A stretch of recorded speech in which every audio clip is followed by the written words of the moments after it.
Hello. Okay. Okay. Yeah.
Nathan, is that you way over there? Wave if that's you. Okay. I know y'all aren't used to seeing someone as good looking in this seat right here. Never seen anybody with hair, even if it's just a little bit in that seat in a long time.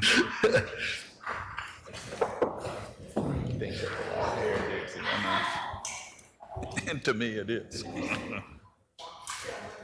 I think we're 6 feet apart. That's okay. We're 6 feet apart. 10 people more. But 10 people more. So it's 10 people Less than 10. versus 10 people more in my garage. Right. Hey, do your job. Well, my neighbor had about 30 at his house Sunday. So. Can you hear me? Can you hear me? Can you hear me? Okay. Welcome to Biloxi City Council meeting of Tuesday, March 24, 2020.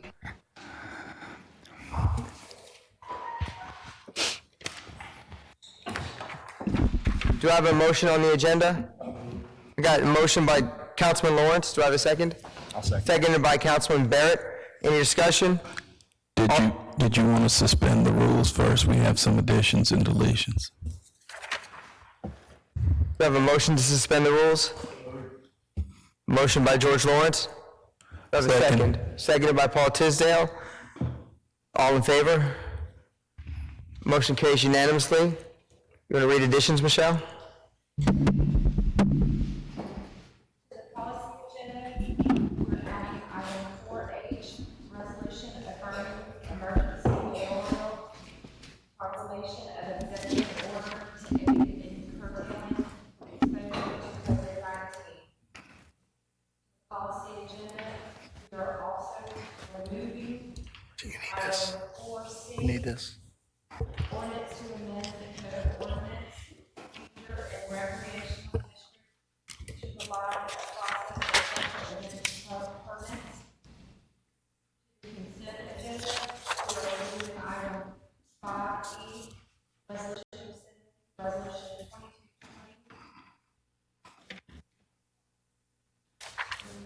And authorizing entry into new memorandum of understanding with Mississippi Department of Land Resources.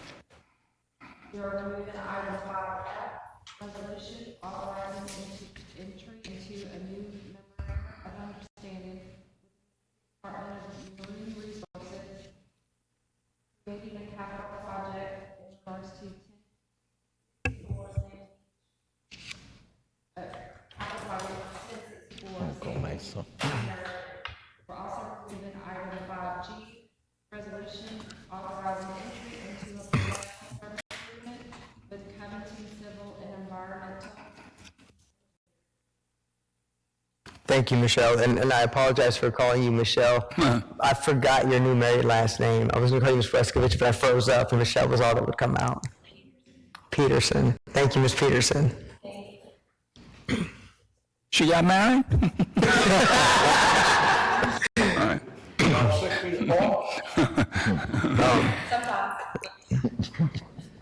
And do I have a consent on the agenda or do I have a motion to accept the agenda as amended? I'll move it. Got a motion by George Lawrence, seconded by Felix Hines. All in favor? Seconded by Nathan Barrett. Got the same hairstyle. You guys look similar, sorry. All in favor? Now, do we have a motion to accept the agenda as amended? I'll move. Moved by Kenny Glavin, seconded by George Lawrence. All in favor? Motion carries unanimously. We'll start with the presentation agenda. Mr. Mayor. Thank you, Mr. President. Again, I would, field any questions that you have as I go through what has happened over the last, 10, 11 days and what we think where we're going with a number of things with regard to this virus and prevention, the position we find ourselves in an emergency. As you know, we met with the Board of Supervisors, and prior to that, the mayors came up with a meeting format, and we did it today, and we will do it every Friday. But to understand and assess where we are as a community with regard to occurrences. One valuable addition, I think the mayor, Steve Demetropoulos, who is a physician and has brought us up to date on what we did. I learned from the governor today, we had 71 new cases in Mississippi, 320. I don't know how many of those are in the hospital, but I do know that Monday it grew from up to 240, which was a 60, jump from 60 to 71. And the mayor from Pascagoula indicated, just definitely what we're trying to do is crush this virus.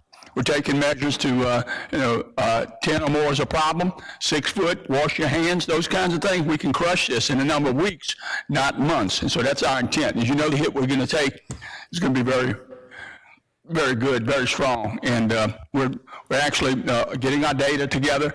Right at this point in time, we've got about 20 folks out that would normally be working, about 10 of which are home watching kids from the school closures. So the rest are, I don't know how many have been tested, or how many are in what condition, but they're in an isolate or quarantine situation.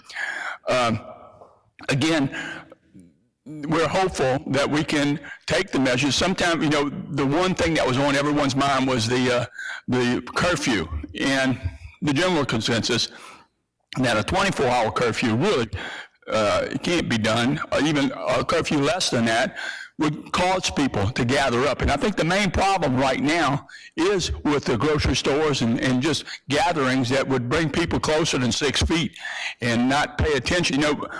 I'm going through a rabbit hole here now and there, but if you wash your hands and stay 6 feet away, and especially in groups of more than 10, you take care of, you can't catch this thing. So there's shelf life and of all this, whether it's on metal, whether it's on wood or whatever. So I think the data we're gathering, we're trying to, get the right numbers and take the right measures. So those questions are on everyone's mind. Again, we had mentioned the ability to give everyone notice, especially the grocery stores, the malls, the parks, and those kinds of things that we've seen as problems. It's surprising that the folks that have the hotels and the bars and the restaurants that have shut down have been very reasonable in what they've done in actions, because they see what we're facing. We're facing, this this situation, and I think we'll address it. But we're going to, revise our schedule where people can come monitor, the Walmarts and CVS's and some of those folks where we've been seeing the gathering. So, again, it's very serious for the city of Biloxi. We're in contact with everybody we need to. We're documenting. And hopefully, everyone will get paid. And we're trying to get the nuts and bolts of how to code it. But, rest assured, we've got a crew that if you call 911, you're going to get response just like always. And, public safety, public health is on our mind, and will continue to be till we crush this thing. So our schedules, we got a plan. If we really have to go to a personnel emergency where we can shift things, but again, keep in mind, people will get paid, and we're had assurance from the governor and on up the road that we'll have some relief. I did read yesterday with regard to feds being able to refinance an unlimited amount of capital. We've got debts that we could possibly look at that would save us some cash flow and maybe even a year or so of interest in payments. So we're exploring every one of those areas to take advantage of it, because we're, of all the municipalities around here, we're going to take the biggest hit. So with that, I think I'm out of breath. If you want any questions. I do. Councilman Lawrence? Yeah, I want to make sure you was ready. Popo, you did a lot of things over the week. You never ever contacted anybody in the council. Your job is at least call the council president, and he can handle the rest of the thing. Well, my job was to indicate, and we did, I think, those emails talking about what was being considered in a rapid fire it was about 2 hours before those things were made. So I didn't call you. That's the truth. And everyone knows my number, but I'm not saying I would not do that, but that was not prime on my mind to make those calls that we were doing in a rapid fire. And in the future, when we take those drastic messages, the emergency mode, we will do that. But, I can't, change the past. We did give you, I think Peter gave you a heads up, or at least emailed everyone to the effect of what we were trying to do. And I do apologize. I'll take the heat for not connecting as fast as we can. But we pull the trigger, and we'll continue to pull the trigger, but we'll keep it in mind. I can promise you that. Yeah, I have no problem with that, but I mean, at least you contact the president. Right. All you gotta do is contact him. We can't get this stuff, people calling us already on the street, and we get it in the email as soon as they get it. That's the problem we have with that. I recognize it, elected officials just like you, we have to we owe it to the people, and they call us for information, and I don't have it.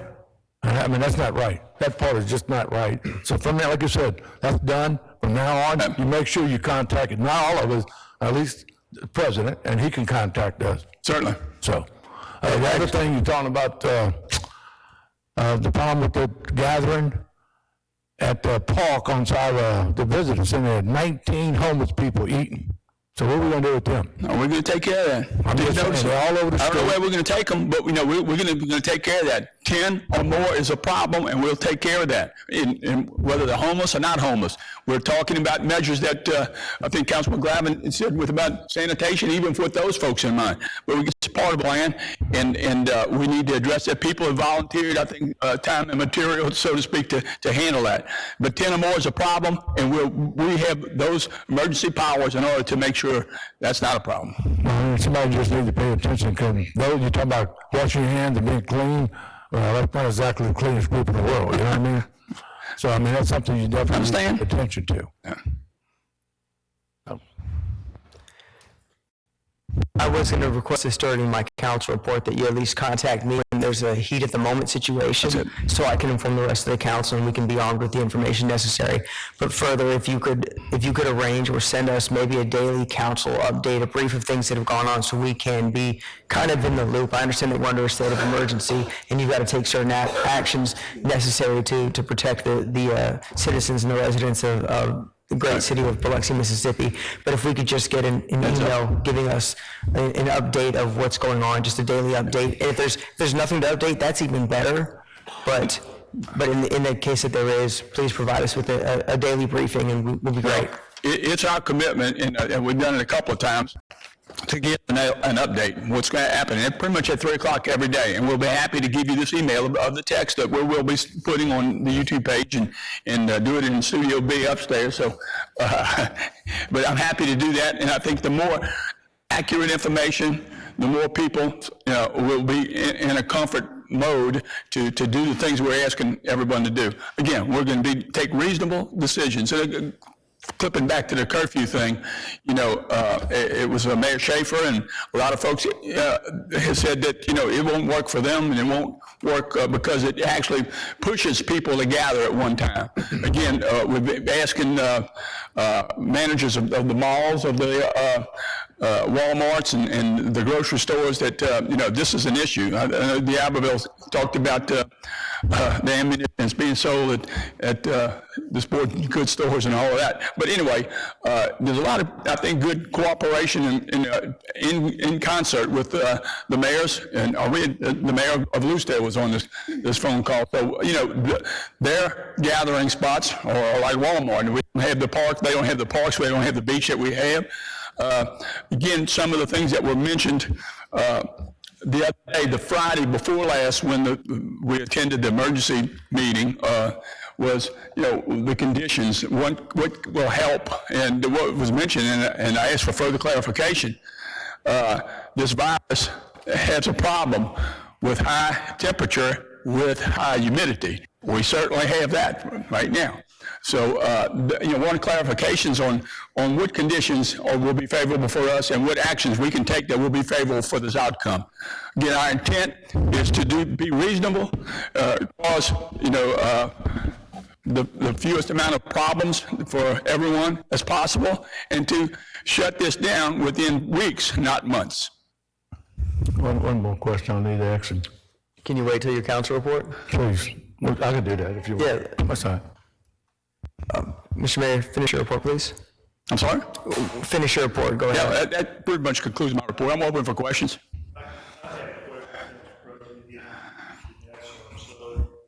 Fofo, I know you touched on the curfew. Could we actually consider maybe 11 p.m. to midnight till 7 a.m.? And the reason being, and let me make these four points, I'll listen to what you have to say, but it would give, of course, priorities health and well-being on the streets.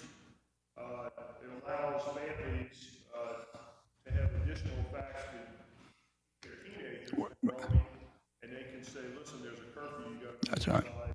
allow law enforcement to put in effect Has some teeth, yeah. controls Right. to identify bad actors. And last but not least, it gives the businesses that have been shutting down a higher sense of security, that their businesses are being protected and they have confidence on that. I think it's something, I strongly recommend it. Certainly you have the authority and power to act it. And I know you probably are considering that. In today's meeting, Mario King from Moss Point, it really had the ability to put one in from midnight to 6 a.m. The recommendation that caused some stir the other day, maybe I read it wrong, but it was from midnight to 6 a.m. Chief, I don't know if he's here, but that was one of the things that I thought was reasonable. And I think for teenagers, there's already a curfew out there, isn't it, Mike? There's a curfew at 10 10 o'clock. o'clock. That's just for kids under the age. Right. Well, certainly, and I'll defer to the chief, that most people will, have the Cinderella rule. They'll be asleep by midnight and hopefully take care of everything they need to do before midnight. So we don't want to, that would be, if we had to have a curfew of that sort, that could certainly be justified in my mind if those numbers that we're trying to drive down, if we see 60 jumping to 140, those actions may be taken at the end of Friday if 140 jumps to 280 and so forth and so on. So as explained by Dr. Metropolis, you start out with 100 becomes 1,000, 1,000 becomes 10,000. That's an exponential curve. That goes up. We're not there. Again, we're talking about, 60, 70, 80 or whatever, again, against what was tested, we're feeling like that the test rate for Mississippi is about 17%. Now, the rest of the mayors, I'm not answering your question, but the rest of the mayors the concern is with Orleans Parish and East Baton Rouge Parish. Those numbers seem to be drifting, especially with Pass Christian. Most everyone from New Orleans is living in Pass Christian now that has houses. But yeah, if it's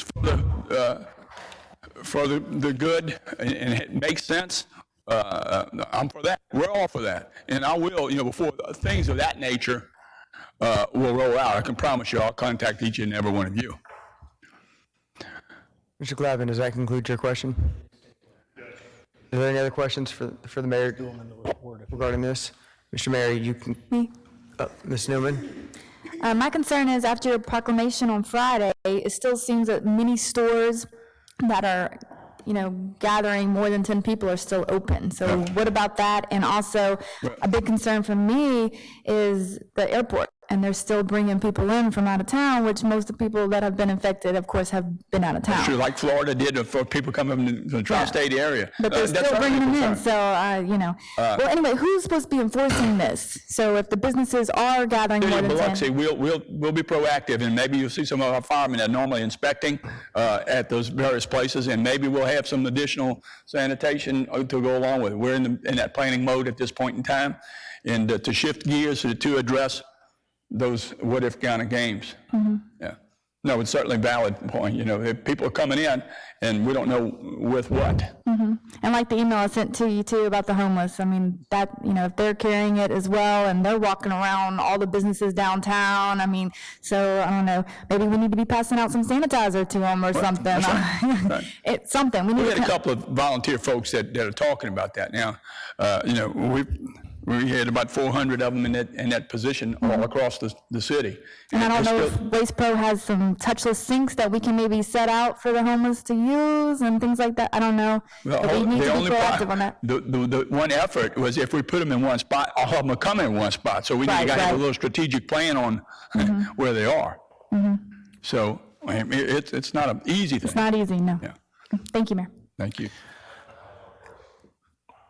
Councilman Guines?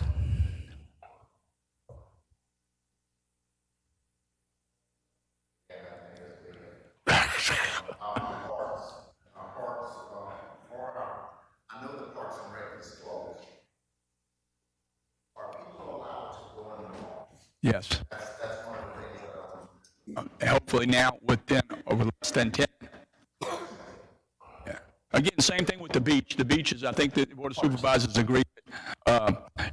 If it's spread out and you're in the sunshine, I think that's a good thing because there are some psychological problems with staying cooped up. And so if everybody's reasonable with that gathering, and if we have enough enforcement to say, hey, you need to split this up, I think that's the intent. I know people have been crunched in one way or the other, and we're taking all this serious because it's real serious. And if we're successful in shutting this thing down in just a few more weeks, again, looking at the testing and what drags along with the testing and what the results are, we're going to try, easy to say, flatten that curve. We want to define the curve first. So, we'll be giving a daily message to everyone, and especially you, especially if there's any action that's going to be considered. Anything else? I think there's nothing else. If you're finished with your... That concludes my report. We don't have any department reports. Do we have a Oscar Renda representative here to give a report? Thank you. Council reports, Mr. Lawrence. Yeah, I got a couple of things. I think maybe suggestions. I don't think you need to have the 45 minutes as long as we're under this 10 or more. Nobody needs to be here talking to us. If they have a problem, they can send it to the mayor, can send it to our clerks. We're not supposed to have 10 people according to these gatherings. We got 19 here. So, Peter, what is exactly the rule? We're going to have as many people you want, as long as you're 6 feet apart. Everybody keeps saying you can have more than 10. And here we're supposed to have the essential people in this meeting, period. Say what? This is a critical infrastructure meeting. When it didn't say that on TV, you have to have a critical meeting and have 10 people. Where'd you get that rule from? You know, this is supposed to be strictly the personnel involved and the voting and that on this, the council. I mean, you know, and if we have to talk to the directors, you bring them in one at a time. All y'all couldn't go into the board of supervisors yesterday, could you? Half of them standing outside. You know, but I'm just saying, so.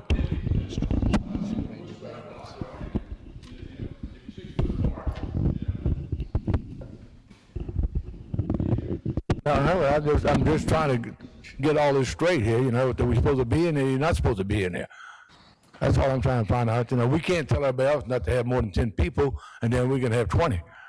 So, I mean, to me, it's not right. And whether it's a critical meeting or not a critical meeting, it's not listed as that, or an emergency meeting. We're here to do this business of the city. Right. Yeah. And right, and we definitely should be here, because we're the ones that vote things in and out, you know. Question about all the restaurant closing. In Gulfport and Ocean Springs, they let people take their takeout orders and sit on patios and eat. Wait a minute. So we're not going to do that. So we're going to send our Biloxi people to Ocean Springs and Gulfport again and sit outside and eat. So, I mean, why do we, as their rules say you can't, I go to Adventures and pick up a hamburger, go sit on his patio, or sit in his parking lot, I can eat it. So what is the ruling that said you can't have people outside? Once you go and buy it outside, they serve you outside. Nobody waits on you. You pick it up and you go sit outside. So Both Gulfport and Ocean Springs say no dining outside the restaurant. when they do that, That's what their ordinance says. well, they said it doing it. I have it here in front of me. Ocean Springs is dine-in restaurants, including outside dining, is closed. This is Ocean Springs ordinance right here. I have it in front of me. Well, it's amazing. That's all they showed Ocean Springs and Gulfport. Everybody's sitting outside eating Sunday. So I was just trying to figure out if they're not supposed to be doing it. They finally got no problem with that. I'm just saying, you can't let these other cities do it and we don't do it. Should we start doing it? Say again. Should we start doing it? I do. Should we start doing it? Oh, I don't know. I'm just saying if they're not doing it, then that's fine. If nobody's going to do it, I have no problem. I go pick up a hamburger, go home and eat it. That's what you're supposed to be able to do. So try to help them people. But I just need to find out if they're not doing it, then they got to quit showing it on TV.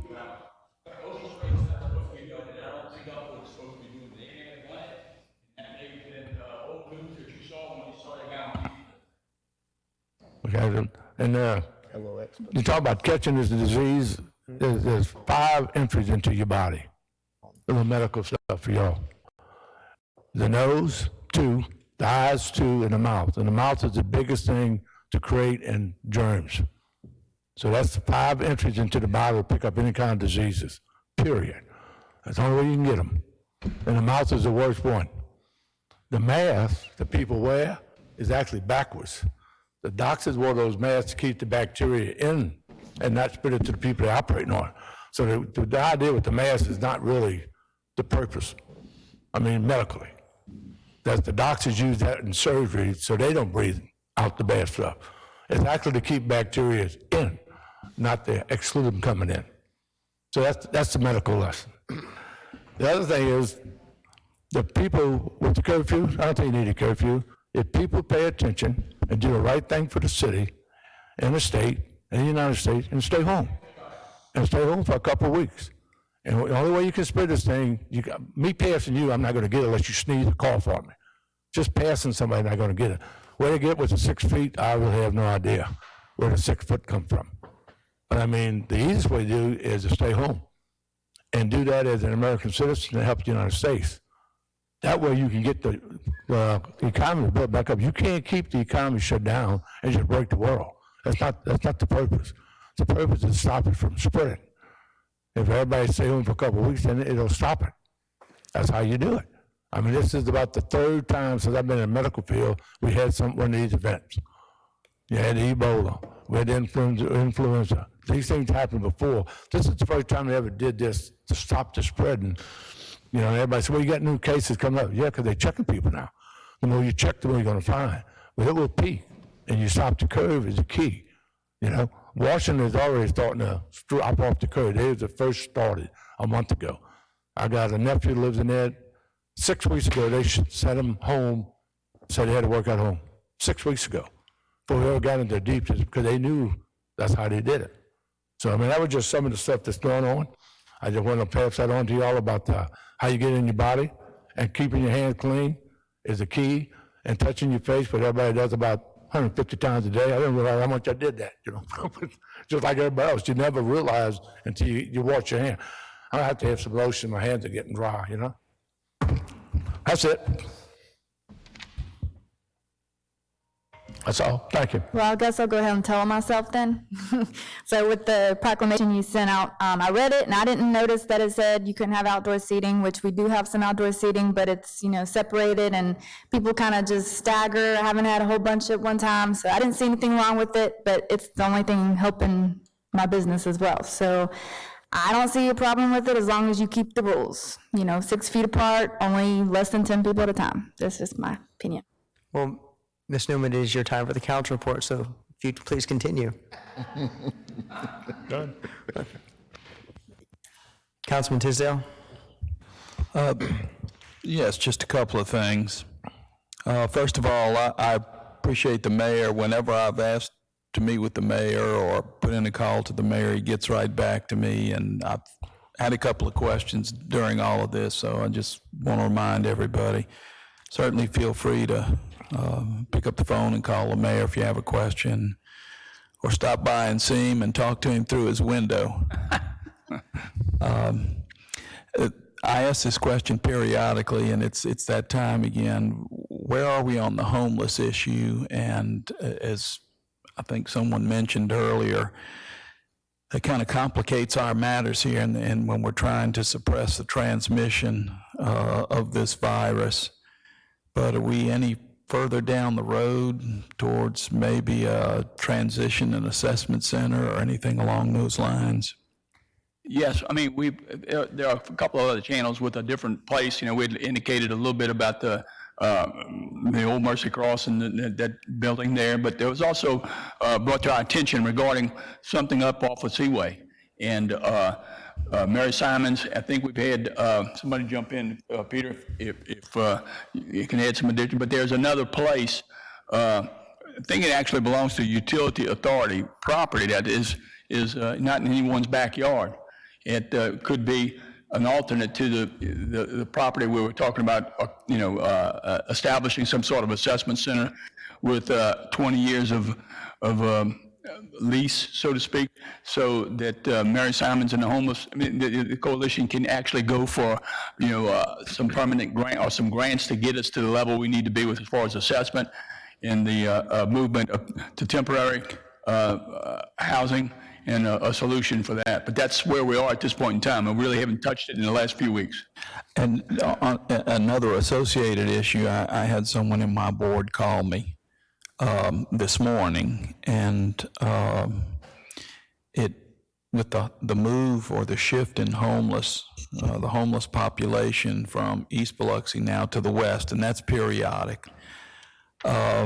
There are a lot of homeless, I gather, now in West Biloxi and Golf course, probably. This particular lady I was speaking with woke up to find two men rifling through her medicine cabinet. So I think it was called in this morning. I checked, and they said they called it into the police department. But you have the transmission and the virus concerns, and B, as people get a little panicked, then these kinds of things happen, I suspect, perhaps at a higher rate. So just want everybody to be aware of that. I just wanted to mention that for those who may be listening or watch this on BTV. I do want to not discuss at this moment because we have an item on the agenda a little later with the emergency declaration, and I'd like to speak to that a little later. But Mr. Glavin mentioned a curfew, and the thought that went through my mind was from 11 at night to 6 in the morning under these circumstances, who really needs to be out there unless you're a business owner checking on your business? mean, all the entertainment, the eateries are closed for the most part, or they're takeout or pickup or whatever.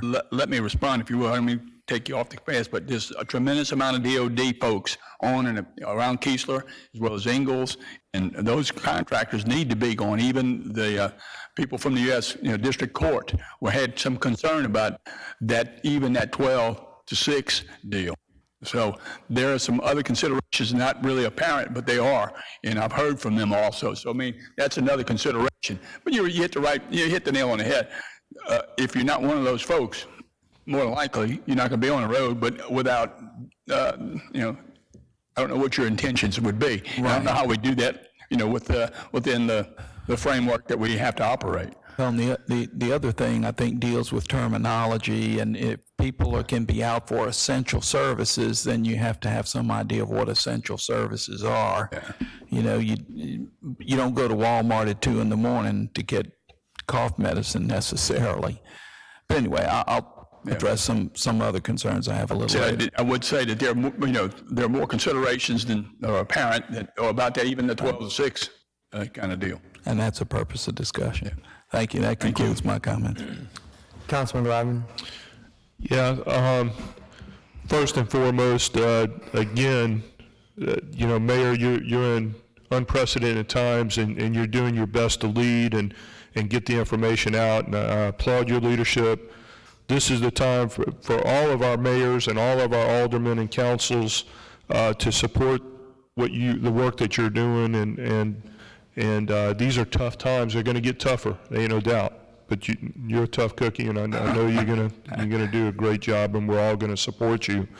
I want to also touch on the homeless relief. Elizabeth Engelbretson, I think she contacted Ms. Newman, Councilwoman Newman, and some other folks. She picked up some supplies, as I mentioned earlier. She's willing to put those stations, hand washing stations, out at strategic points. Maybe she can work with the police department and any other volunteers to figure out where the best placements are, whether it's in West Biloxi or East Biloxi. And I can give you her phone number if you need somebody to reach out to her, and I'll do that after the meeting. I want to touch on something else. Look, we got our nurses and our healthcare professionals that are out there. Those are other folks that if we did put a curfew that would be transitioning, would need to be allowed. And again, this is just a recommendation during a period of time. We're certainly going to have people traveling through the curfew for a number of reasons. Could be a security officer that's getting off of monitoring a business. Could be some of the hotels that remain open and they have a night auditor or manager that is getting off and traveling to and from home. Could be another reason. But on these healthcare professionals, we fought world wars and Afghanistan, Iraq, all that kind of stuff, and those soldiers are taking bullets, incoming fire. This is no different. They're out there, they're taking bullets, you just don't see them with this virus that they're being exposed to, but they're doing it because that's what they're committed to do and take care of people that are sick or ill. And after this is all over, there's some recognition that needs to be made for those folks, because I got two dear friends, Billy Moore, Whitney Moore. They're both in the healthcare profession, nurses. They're worried, but they're out there. They get up every day to get out there, and they're in harm's way every single day, and I can't say enough about them. As far as, there's an item on the agenda, regular business, and some of this becomes minute on the times that we're in, but anyway, 4G policy agenda deals with RV parks, and we're talking about putting a 3% assessment. I think it's a good resolution, and I know there's some timely issues of following the bills and all that kind of stuff, but I would ask that maybe when this comes up, and we'll discuss it further, that we consider tabling it, giving the mayor and his team a chance to maybe conference call with several of them. I was contacted by 2 of the RV owners. One of them, we recently had a ceremony out at Camp David. He didn't connect with me, but some of these others did, and they just want some dialogue. I told them the pros in it, and they told me some of their concerns. I told them I think that all can be worked out, but maybe we can table it to our next meeting, give y'all time to discuss it with it. I think that'll go a long way. I hate for us to send this up there and then they are contacting their congressman saying, I was never contacted, and then it kind of doesn't get the air under its wings that it possibly could. I can't get this thing right. And I think that concludes my report. Thank you. Thank you, Councilman Glavin. Councilman Guines? Yes, I have a few things. Some of it will be redundant. ORC Oscarenda, I see that they didn't show up. Very disappointed because, you know, we're still amongst the living and living still has to go on.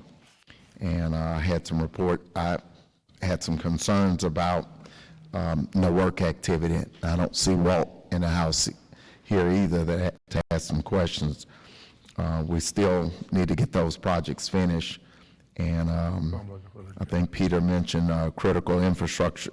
These meetings are critical, and the job is still ongoing. And we need to reassure them that they need to make these meetings and let us know what's going on.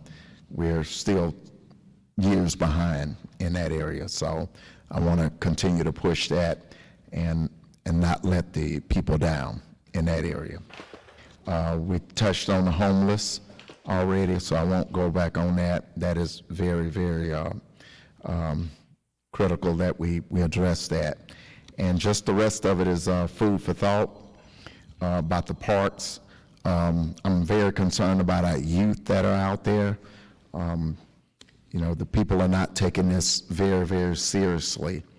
I'm watching football games in the community where kids are gathering, playing football.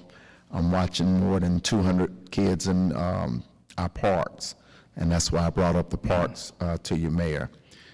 So I'm kind of starting to lean toward that curfew area because we're having so many gatherings.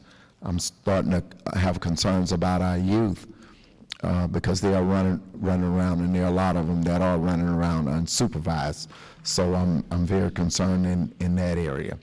And I just want to go ahead and close out by saying, as a mayor council, you know, our mayor is our leader. We need to stand behind him, support him, and but we also need to stay on the same page and send the same message. Thank you. Councilman Barrett? I have just a couple of things. One, yesterday, whenever, after the supervisors meeting, I'm sure everybody's phones started going crazy. And so I got in the car just to drive through the city and sort of see what kind of traffic we had outside of, you know, the areas that were necessities. And a couple of things that stuck out to me and was worrisome was on our beach. I know that we come up with the rule of 10 people or less, but the amount of vehicles that I saw on the Biloxi beach from Louisiana. And you can go anywhere per capita. It's the fastest state of Louisiana, particularly the New Orleans area is the fastest growing area in the world per capita. And that's one thing that stuck out to me. Another one, which I know it's been mentioned, is driving through the Walmart parking lots. The number of vehicles that's in there at a time, which equates to the number of people that's in there, it's too many people. You know, you can do all you want to do, but if you have 500 people in Walmart at a time rubbing up against each other, going down the same aisles, coughing, it's going to get transmitted from one, and then they're going to take, even if they don't have their family with them, someone gets it, they're going to take it home to their family. That person goes to work the next day. I think that we need to do something with the grocery stores, whatever we do to ensure that, and I don't know what the answer is, but you know, we can't have 50 people on the bread aisle at the same time and it not get transmitted. I mean, the numbers don't lie. There's probably people in this room right now that have it, and we don't know it yet. And so I think that's another thing that stood out to me. And then the mall, pulled through the mall parking lot, and there was a group of 15, 20 people. I have a picture of it on my phone walking out the mall together. And this isn't social distancing. I mean, they're in a group. It's more than 10 people. And they all pile into two vehicles. Most of them were teenagers. I know that the idea of a curfew is unpopular, and a curfew at night doesn't necessarily stop the spread of the virus, but what it does do is takes the pressure off of our first responders to where they can use some of those resources at the times where they're more needed than they are at night. And so I wouldn't be opposed to a curfew because nobody's supposed to be out anyway unless they're doing so. We're not going to pull over every vehicle that's on the road, but if you drive down the beach and there's 5 vehicles parked in a parking bay at the beach, that's not needed at 12 o'clock at night, 1 o'clock in the morning. And so, I would not be opposed to some sort of something to enforce that type of deal. No, we couldn't pull over every vehicle on the road, and for the most part, I believe that the citizens are following the rules, but I mean, I had someone who lives right by me Sunday had a crawfish boil. There's at least 20 people there. People need to take heed the advice and stay at home, stay away from people unless you have to go out. When you go to the grocery store, don't take your whole family. One person go get what's needed. And I think we can beat this thing. And then in reference to the homeless, I believe that could, if that's not something that's addressed during this crisis, could be something that comes back to bite us after the general population Settles. beats it. And so, we do need to implement some type of wash stations, somehow get these people out of the big groups, and then, maybe I'd be willing in my ward to set up some type of drop-off deal to where people could drop off hand sanitizers and things like that, and then we get them to a central location, to help, those people have the things that they need to make sure that they don't contract the virus as well. So that's basically all I have. Thank you, Councilman Barrett. The parking bays are closed at 10 o'clock.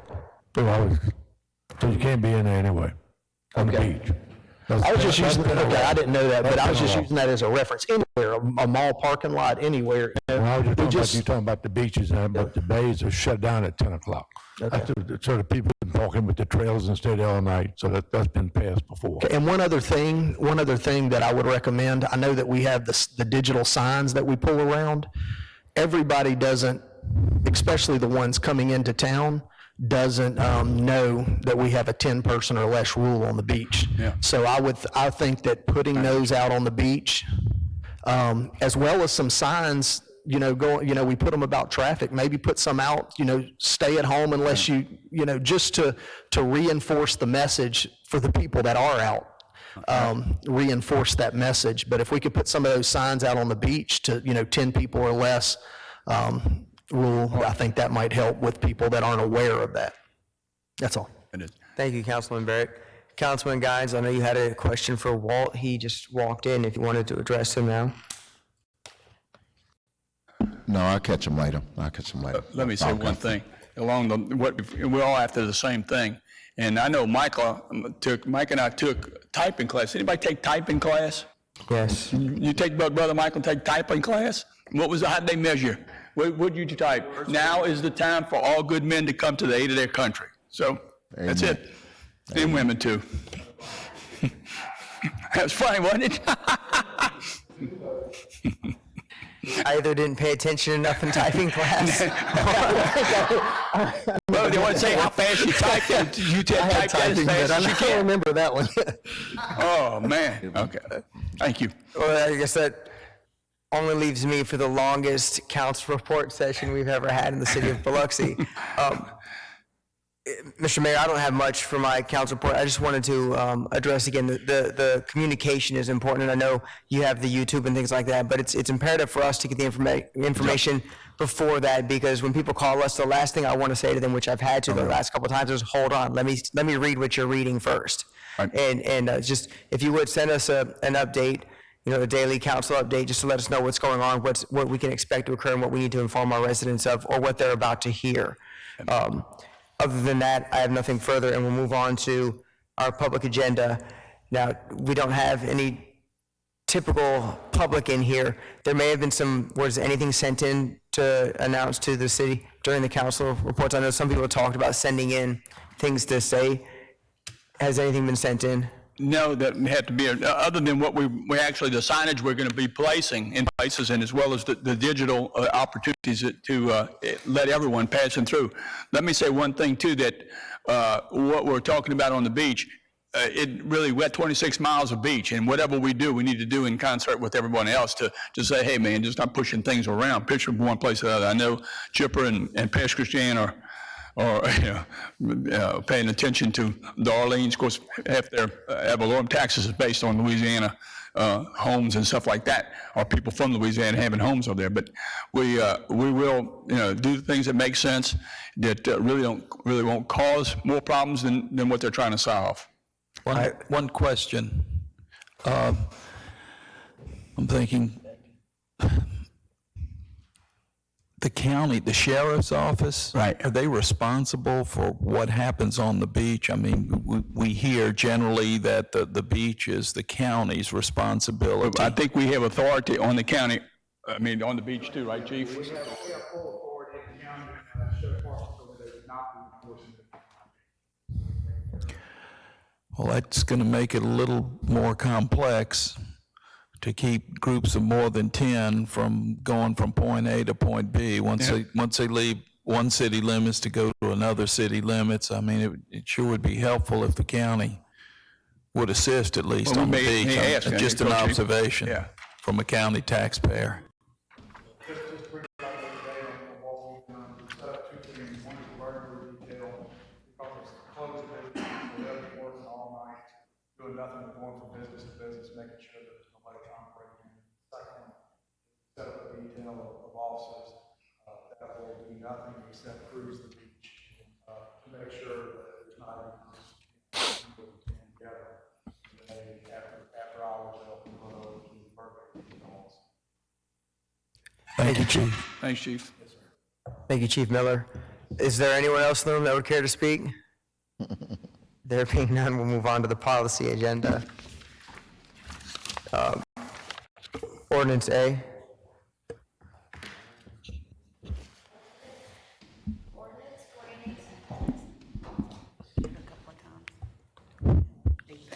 Ordinance granting a non-exclusive electric franchise to Mississippi Power Company, its successors and assigns in the city of Biloxi.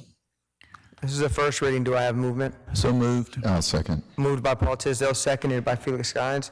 We'll move to ordinance B, please.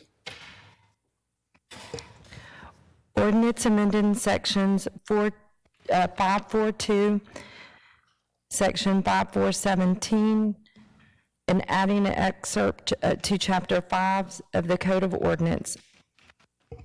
Thank you. This was originally moved by Councilman Lawrence and seconded by Felix Skynes. Councilman Lawrence, do you have any discussion?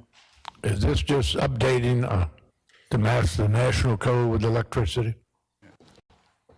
The exception of Rolex or? Yes, sir. What we're doing is we're adopting the latest edition of the National Electrical Code, and the exception has to do with apartments. Whenever we adopt a particular code, we adopt the manual, the book itself, and then as the city sees fit, sometimes we adopt amendments to that code. Well, what happened on this exception is that in the 80s sometimes there was an amendment adopted that required apartments to be wired in metal-clad conduit. You couldn't put Romex in there. You had to encase the wiring in metal conduit. We're the only city on the coast that was requiring that. So what we're doing is removing apartments from that amendment and allowing them to be wired in Romex like the other cities are doing. 3 stories or less, so. 3 stories or less. Any building over 3 stories has to be wired in metal conduit. But 3 stories or less, and we made it a part of this language that as long as it's used solely for residential purposes, it could be wired in Romex. If they choose to use some of those apartments for short-term rental, then those units would have to be wired in metal-clad conduit because they're essentially being used as a hotel room. What is Romex? Romex is just the standard wire with the rubber coating around it, like you see in your house. And Romex would still be used inside of these commercial buildings, but it has to be encased in a flexible metal covering. That's metal-clad conduit. MC cable is the common name for it. And then some buildings have to be wired in rigid cable, which is the hard metal casing that encloses the, but it's all done for safety purposes. And this kind of created an unfair advantage for other cities that they were allowing the apartments to be done in Romex, and we were requiring them to spend it, in some cases, up to $100,000 to put MC cable in there. How many houses in Biloxi was wired with the old Romex? He used to be paper wrapped. He used to be wrapped, not plastic. Mr. Creel, would you state your name and position for the record? Jerry Creel, Community Development Director. Thank you. Thank you, Jerry. Okay. Mr. Guys, do you have any discussion? No questions. George come up under the old knob and tube. That's it. You know what that is, George, right? I don't have no questions. I'm fine. Again, way before my time, apparently. Any other questions on the board? All in favor, signal to raise your hand. Motion carries unanimously.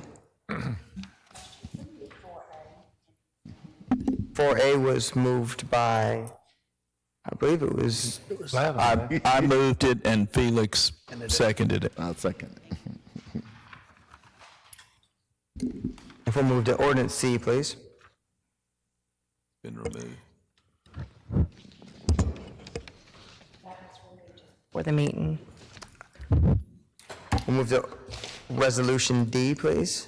Resolution granting conditional use approval to authorize the construction of bulk fuel plant storage tanks upon a property currently identified as 598 and 610 Bayview Avenue. Do I have a movement? I move it. Moved by George second it. Lawrence, seconded by Paul Tisdale. Discussion, Mr. Lawrence? Yeah, I just want to ask Jerry Creel, we turned it to waterfront, how'd you lose the tanks? Why was that eliminated? Because it was in industrial, but why are the fuel tanks eliminated in the waterfront? Who did that? We did that when we passed that? No, sir. Actually, this comes out of the fire code. There was a section in the fire code that made it prohibitive to put fuel tanks into the residential zones, and waterfront was one of those zones that was included in with that language. So we had an option of doing one of a couple of things. Number one, we could have required them to go back and change the property back to industrial, but we've just spent years trying to remove industrial property from the coastline, and they wanted to maintain the property as waterfront in the event that they had a proposal come to them that somebody might try to buy it from them. So what happened the first time when this went through was the text amendment to allow bulk storage as a conditional use in waterfront zoning. That went through as a text amendment. The council approved that. So now what's happening is Mr. Gullat is coming back with his conditional use application to get approval to do that. Oh, Chief, what is the deal with the fire? I can see it in the neighborhoods, but I mean, you gotta explain to me why this is seen to be a problem, a conditional use only.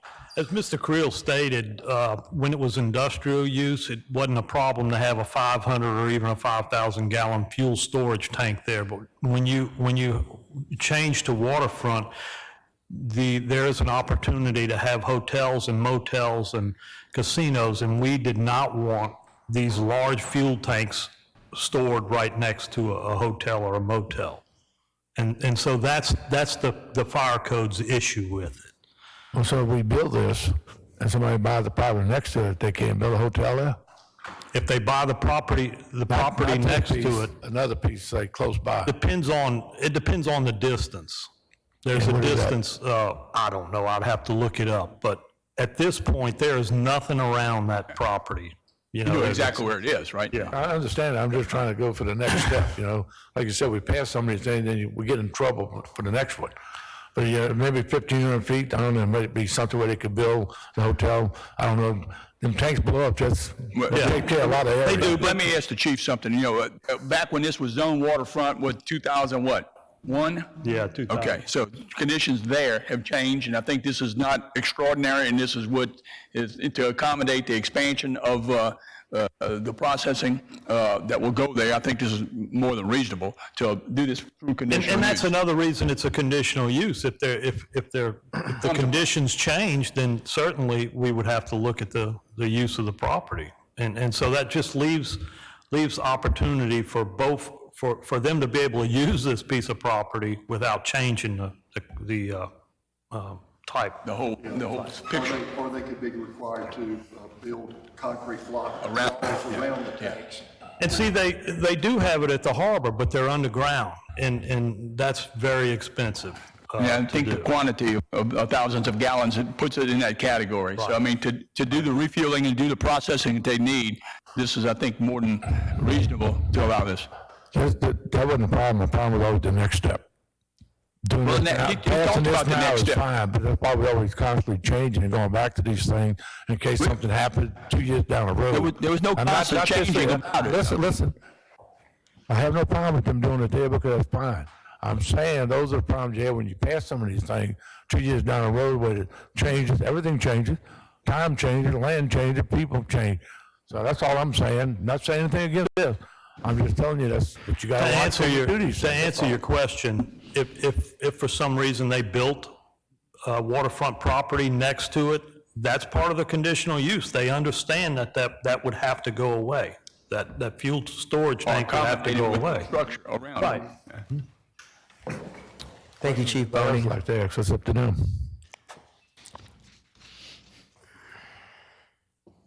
Any further discussion? There being none, all in favor? Motion carries unanimously. Please read the next resolution, E.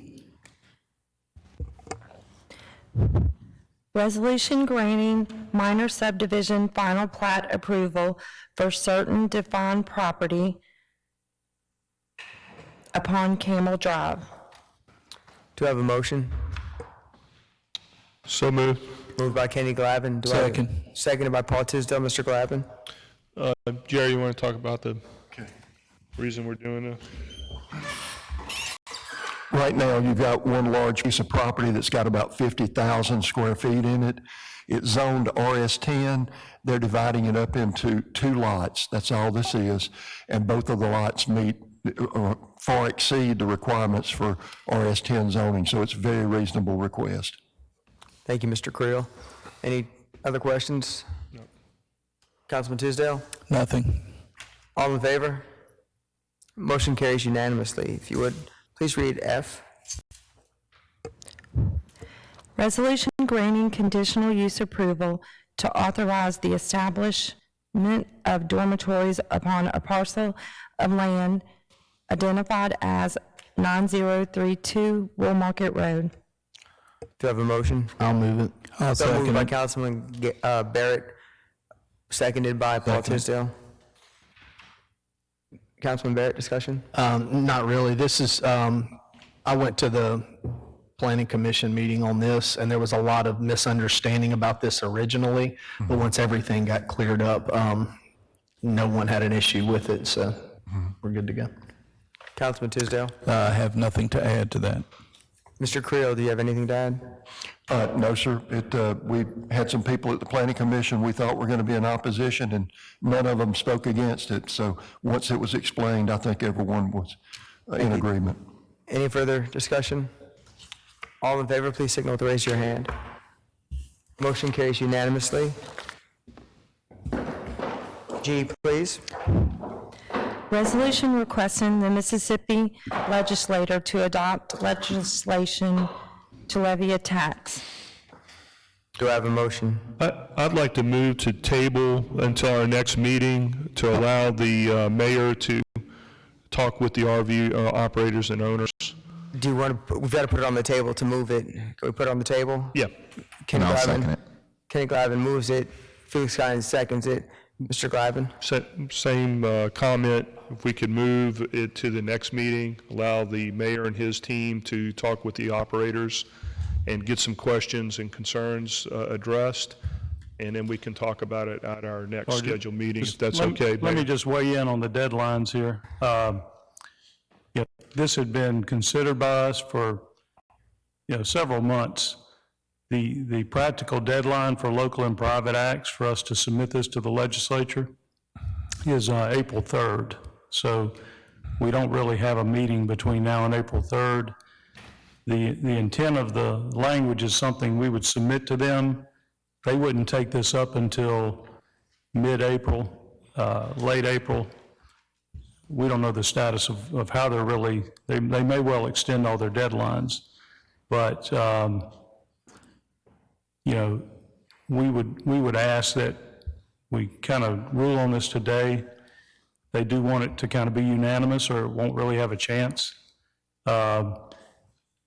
It applies really, it allows for us to have an election on whether or not the citizens want to do this. And so we can set that election whenever it needs to be set. Obviously, when we were talking about this, we were in a different world. And, we're not going to run out and set any quick election on this anyway. It's something that we would have as a tool to use in the future. So I think we could definitely take their concerns into this as we move forward. Basically, this is it's a situation where RV parks don't pay any of the hotel and motel tax. Other states, they do, as a tourism transition fee or transient tourist fee. We don't really have a mechanism to directly receive any of the hotel motel money. Right now, it's split among the Coliseum and the Tourism Bureau, which are both sort of controlled by the county. So this is a mechanism that would allow us to generate some tax revenue. We want to dedicate it towards roads and bridges, which are important for tourism. And yeah, we understand the landscape has totally changed since we put this together, but we would like to try to keep it forward, and we would still meet with them and talk with them. Basically, they're collecting 7% sales tax on rentals, and in, like the hotel and motel, they would add 3% to that, which would be a direct diversion to the city. And that's if the citizens voted for it. I appreciate that, Council. I just want to say this, that restaurants are not taxed a tourism tax, and they certainly serve a lot of tourists that come through our area.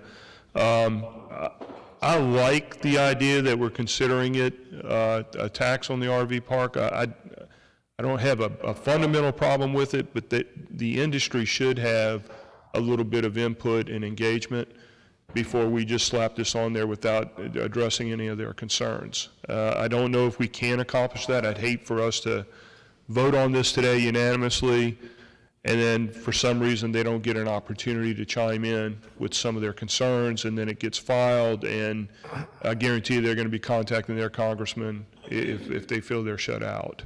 I'm not saying they're going to be shut out, but I'm just saying I want to be very careful what the commitment is if we do vote on this today. And I mean, we got all kinds of stuff going on that takes priority.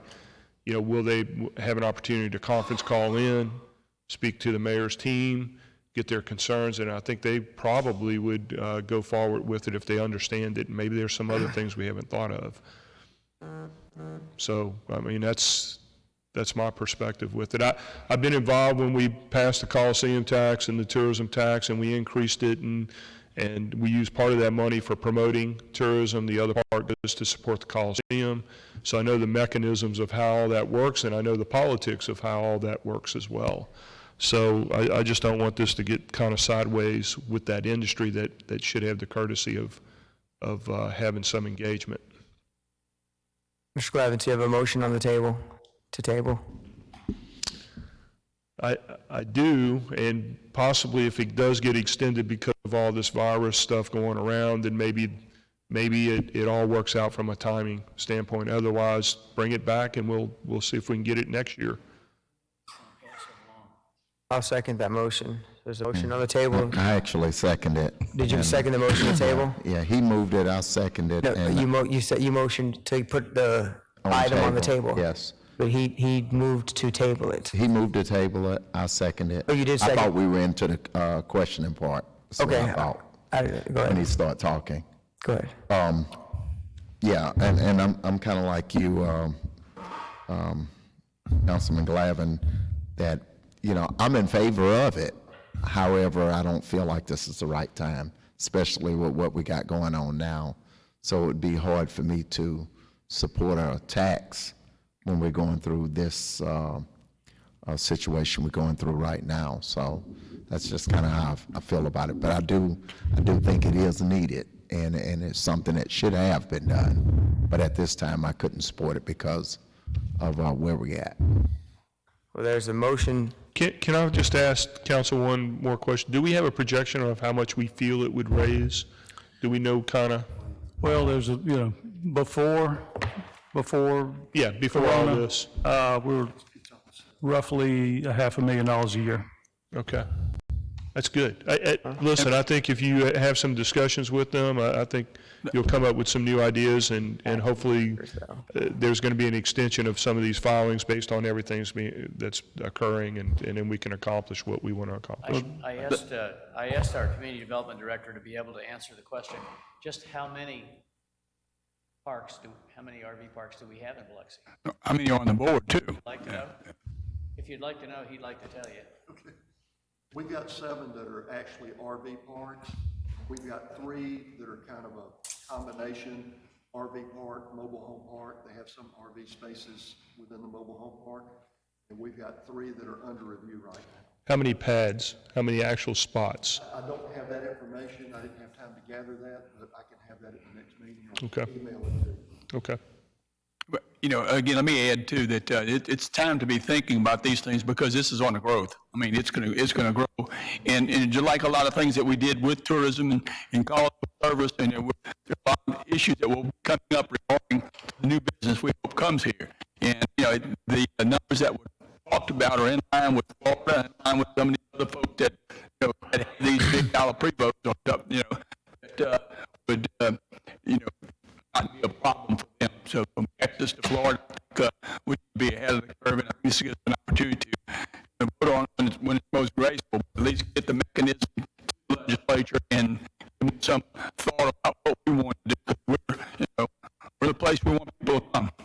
Perhaps also it was palatable with the taxes that were the self-imposed tax for the hotels and motels, that it was being to promote the very industry that was being taxed. Perhaps a portion of that $500,000 could be used for some kind of advertising, and that way they'd feel good that you're promoting to get more people on their pads, which in turn increases those taxes, which accomplishes everything I think we want to accomplish.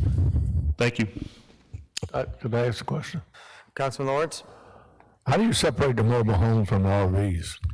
What this is designed to deal with, if they're collecting sales tax, then they would collect an additional 3%. So we're not getting into, some RV parks have long-term rentals and they don't collect sales tax. So this is just tied to if they're already collecting sales tax. There's a lot of mobile homes, and small ones, they pull by a truck anyway, They don't drive them. That's They're correct. pretty much the same thing as an RV, so I mean, you got a fine line you have to deal with right there. This would not deal with a mobile home park that is more or less a month-to-month rental, or a long-term rental situation. And what are you actually asking for in this resolution? The resolution is to submit a local and private bill to the legislature. Just like any time you would do any sort of a revenue-based tax, such as a food and beverage tax, a hotel tax, such as many cities all over the state routinely do, this is a standard bill that goes to the legislature, and it's a special local and private to give this taxing authority. So that's what you're asking for, so you can still change this bill when it comes back? Or you have to have that done before you send it up there and makes it official? Right, and it does say up to 3%, I believe. So it could, we could come back and say, well, 3% is too much. Okay. There's a motion to table on the table. Oh, Mr. Just a Citizen. comment. I like this idea. My only concern is we're here at this meeting, we're talking about a tax, and there's still, even if it's approved here today, there's still a number of hurdles. Absolutely. And some of the hurdles are relatively high. But my concern is we're talking about a tax for a particular segment of tourists, but we're here at the 11th hour with no opportunity to delay it a week. And I wish in the future, if some other things like this come up, that we come in maybe with a couple of weeks or a couple of meetings before the deadline so we can hammer out some of these things so we're not here at the 11th hour. Well, let me help on that. And this may be cause for a table, although what they sent to us, they said the practical deadline to get everything to them was April 3rd. I think we would have some time for the legislative rule deadline, which I think is April 17th. But the word we got from the legislature by a memo was, we want everything to us by April 3rd for it to be properly considered. Right. It's right, and that's probably the original schedule. Right. Right. So, I mean, and they put that out early in January. But anyway, having said that, it's still, if we approved it today, it's still got to go up to Jackson, follow the legislative route. Maybe it gets out of committee, maybe it doesn't, maybe it's approved, maybe it doesn't. There's a provision in there for the citizens of Biloxi to vote on this. So we still have a lot of things to happen for this to really occur. I'd prefer we go ahead and move forward on it today.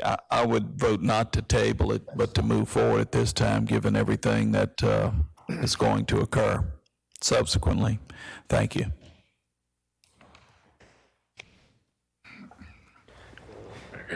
Do you have any discussion, Councilman Barrett?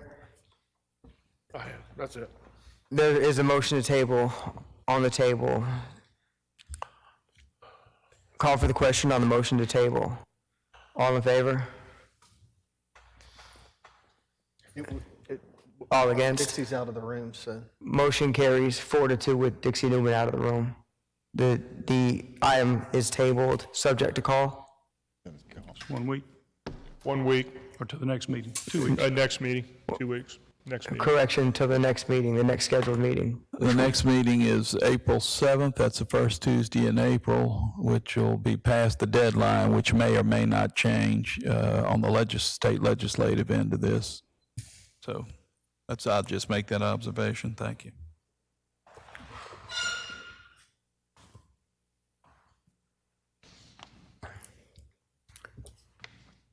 Resolution H.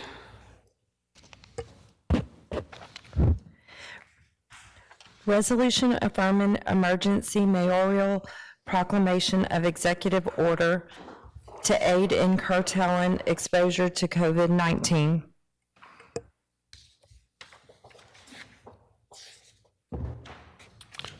I'll move it.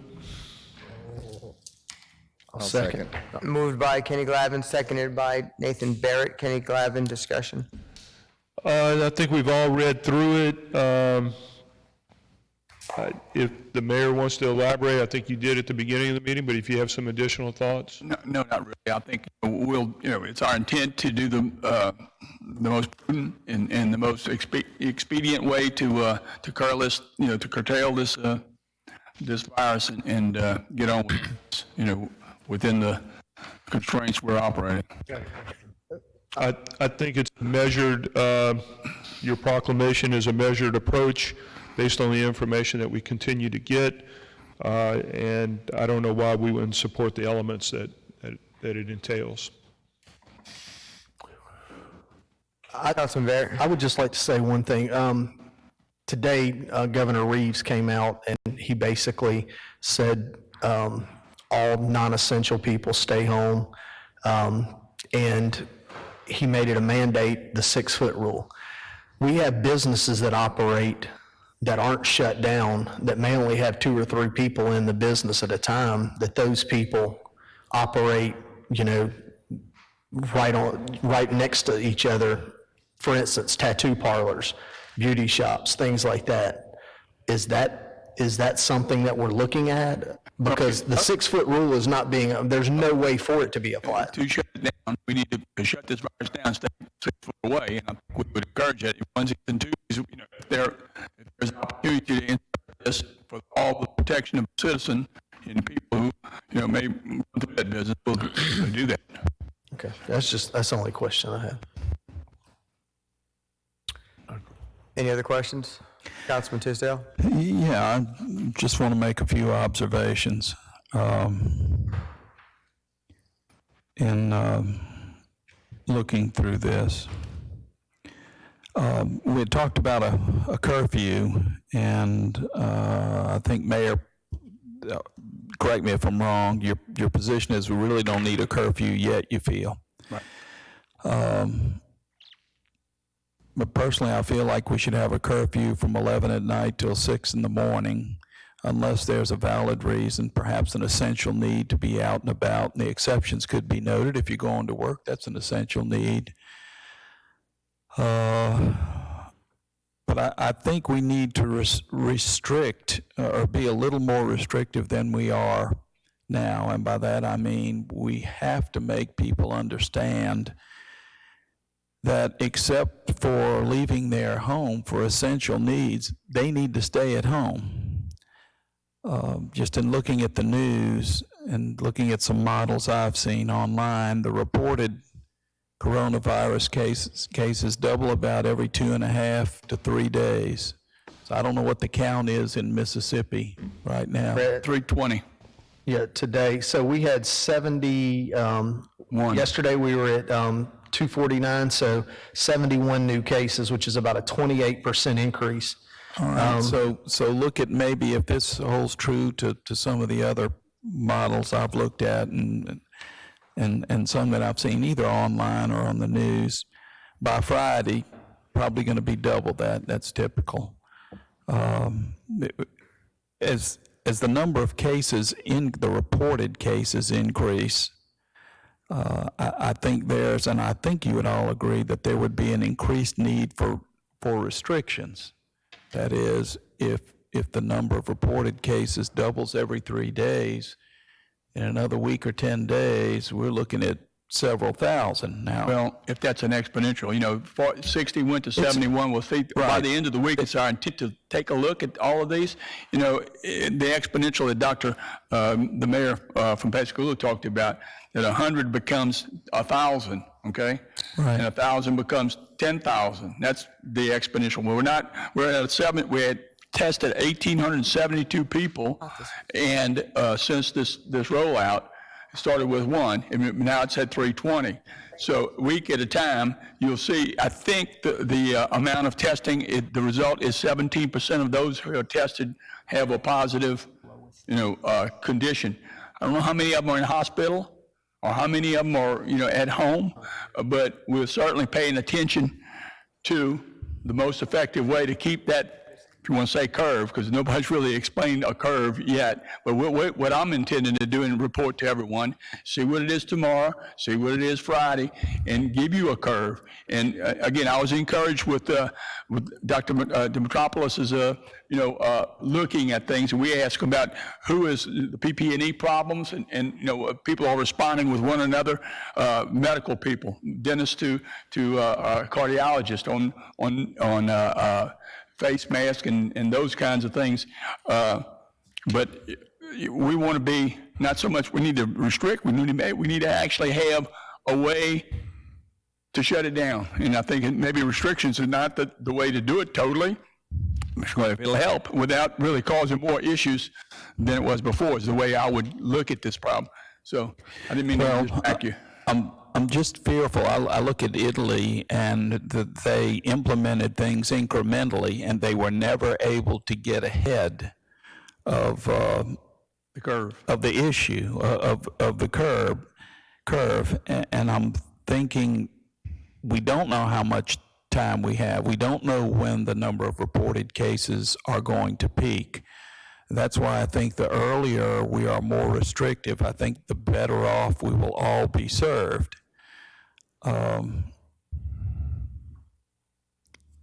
the other point is, of course, like measles, by the time you break out in measles, you've already infected folks for 2 weeks. It would not surprise me if there are 1 or 2 people in the room right now that have the coronavirus, but no symptoms yet. I mean, we're not testing everybody, so we don't know what percentage of the population is impacted at this point. But the more circulation there is, the greater the likelihood that people who are infected are going to come in contact with people who are not infected.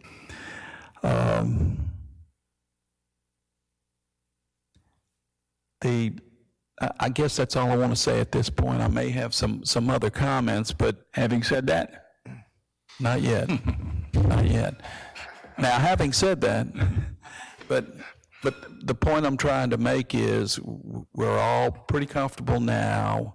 We're pretty self-assured that we're doing the right things, but so is everybody else, and a lot of folks are behind the curve.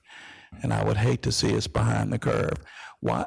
In practical terms, I get up at the crack of stupid, I walk on the seawall, this morning I passed 6 people, 1 or 2 at a time. That's it. Yet I've heard from some of the comments, kids are out there, kids are going to do what kids do. And when they go home, sometimes they're in the presence and in close contact with those who are in high-risk age groups. So that's why I think a curfew from 11 to 6, only the folks out there who need to be out there would be out and about at that time, but also doing whatever we can to make the guidelines more restrictive, realizing that people have to get out for medication. They have to go get gas. They've got to get groceries. I think everybody understands that. One observation that has me thinking, I was talking with somebody who said, if you close all the liquor stores, there's a lot of alcoholics out there. They're addicts. I mean, we've got a drug distribution center in the city of Biloxi, a drug clinic. We have a number of liquor stores, and that makes sense to me. These folks who are addicts who are receiving treatment, they need to go every day. Otherwise, you're likely to see a spike in crime, would be my guess. You have an expert over there, he might be able to answer the question, but I just think we need to be more restrictive at this point in time than we currently are. Now, having looked at what's proposed today as 4H, I guess you've been a little more specific than, and gone to a little greater detail than the emergency declaration we originally approved at our last council meeting. I think it looks to me like you're just trying to clarify some points, I think. The parks are closed. I had somebody ask me, where'd the portalet go at Pennzoil Park? Well, the parks are closed. Portalet's picked up. I suspect we won't have one there until the parks are open again, and most of the facilities, I think, are closed through the month of April. So anyway, those are my concerns right now. I think we're headed in the right direction. I think we can move in that direction a little quicker than we are now. Thank you.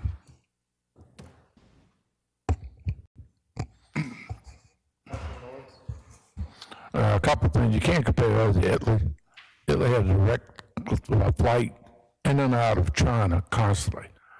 And 95% of the people that died in Italy was over 80 years old and compromised. Which I know I'm close to that, but anyway, they were sick already. The only way you can do is slow it down. You can't stop everybody from living. That's the wrong thing to do. I'm not for the curfew. The police don't need to be stopping everybody on the road and say they're going to a grocery store. And that's all you can do, tell the police, I'm going to a grocery store. I don't care if it's 2 o'clock in the morning, Walmart, you might want to go then because there's nobody there. And as far as people going to the hospital, from the percentage, it's less than 1% in the hospital. And the cure rate is 98.9%. So the cure rate is way more. The thing is it's bad, it's not good, killing a lot of people, but it's not as bad as everybody tried to put out the fear factor and all that. It's not there. They're doing a great job. Plaquenil, the one I told you all about before, is available. It's 200 milligrams of Plaquenil, and azithromycin 500 milligrams. So they have things they can treat you before they ever get to the flu shot, which take at least 12 months. So you have to be FDA with the jumping the scale to do that. But they're working on this stuff. The thing is not going to last as long as people are saying. And what we do in the city of Biloxi is everybody stays home. And the people that goes out, there's not that many of them. And we don't have our time for the police department to run down everybody that's out in a car when we have to worry about the businesses that are closed to protect them. So I think that what you wrote here is not really a big change in anything to me, and that's fine. And that's all you do, take step by step. But you have to look at the facts on all these things and how bad it really is and what it is in there. I mean, like down here, that one person died from Bay St. Louis. Man was totally sick. I mean, they said that. A lot of problem, a lot of health problem. This stuff affects your lungs, it attacks your lungs. That's where it goes to, automatically. And if people have the weak system, that's what they're dying from. You know, but that's the case, that's what it is. And that's what this particular disease does. You know, viruses don't live, they attack. So they don't live on the surface, and they don't grow, they attack people. And if you get it, then medically, you're in trouble if you get it bad. You know, young people don't affect them because their immune system is way stronger. I mean, these are pure facts. That's why they keep saying, worry about the kids. Kids can get it. Robert could get it. Don't mean he's going to die. He might have just a regular symptom. But I mean, that's the way it is. So don't compare us to Italy, who has the direct line with China back and forth constantly. And that's where everything comes from, China. So we cut that border, probably saved a ton of people. Thank you. I won't get it. Huh? I won't get it. That's I it. wear pattern on pattern. It stays away from the fashion. Do we have any further discussion? All in favor, signal to raise your hand. All against? Motion carries 5-2. And I wanted to explain again, I don't feel this is restrictive enough at this point in time, is why I voted against it. Thank you. But can I clarify one thing? I know I may be a little bit out of order, but if you determine tomorrow that you want to put a curfew in, you could slap that curfew on in about a second. With the notifications that everyone needs to know, especially those folks, the military and defense folks, we could actually pull the trigger. But again, without notification of everybody would be concerned, especially the city council, being concerned, council force and everyone else. Okay. We wouldn't do it alone, you know. Sure. Okay. Well, I think in your address after the leakage of Troy Peterson and the chief's request to the Board of Supervisors, you eloquently stated that if we move forward with any action like that, it would be with the consent of the council through the mayor as well. Right.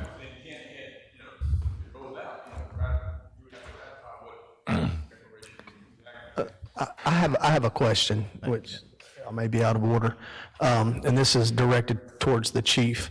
Outside of taking pressure off of your department, a 10 to 6 or an 11 to 6 curfew really does no good if Gulfport's not doing it, Ocean Springs isn't doing it, and everyone surrounding us isn't doing it because we're so close to in Iberville.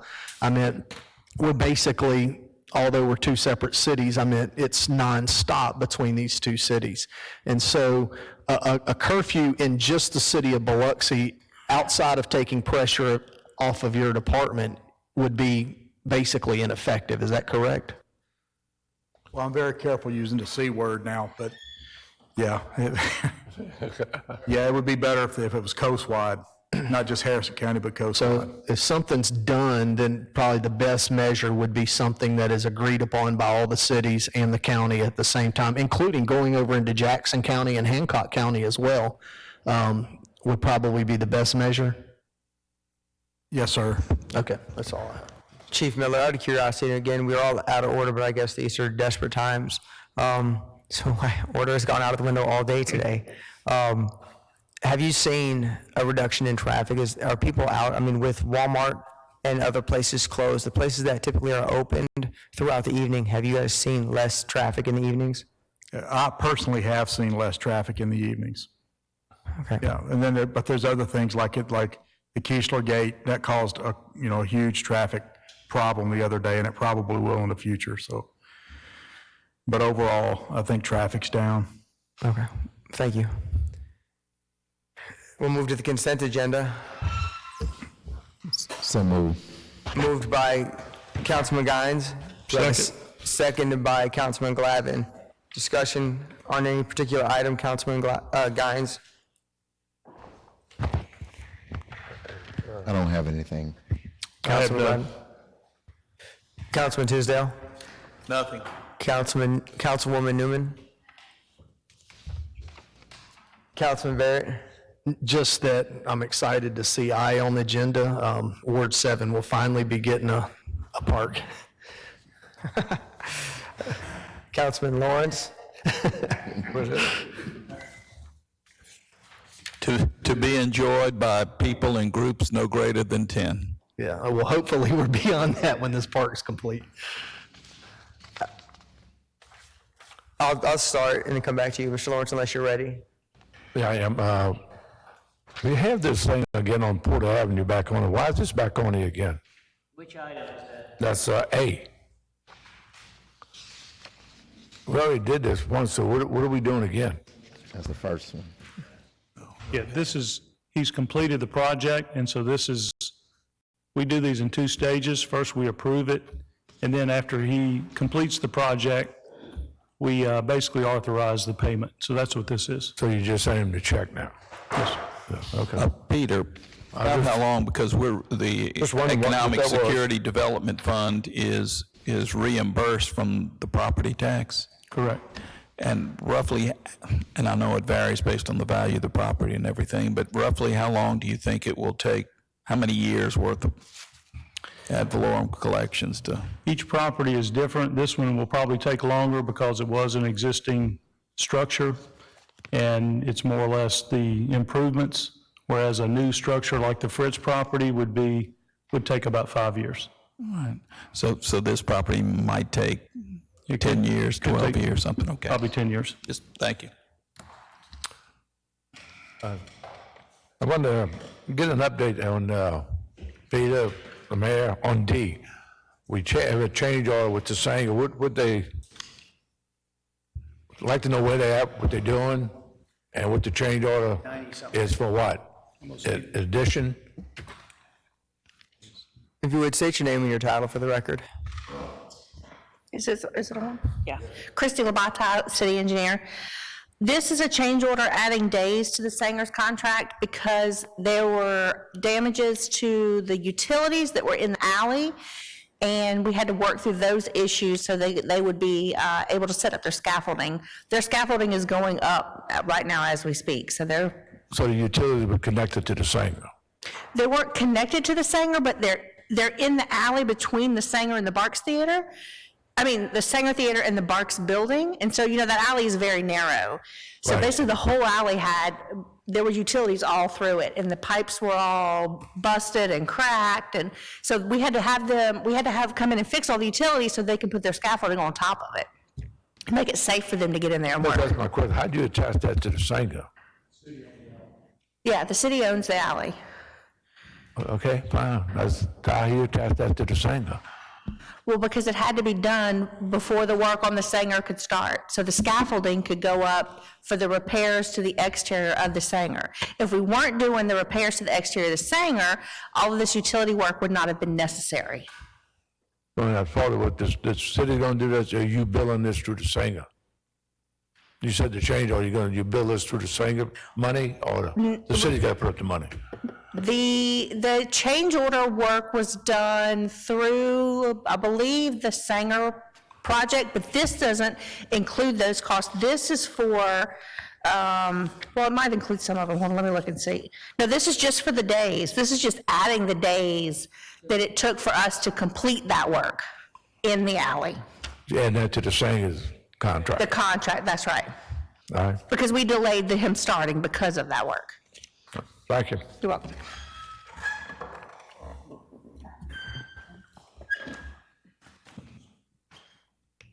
While you review that, I'm going to jump in. I'll come back to you. No, that's it. That's it? That's it. Chief, I just wanted to learn a little bit more about the cops hiring program with the grant request for the $375,000 and the $211,000 city share.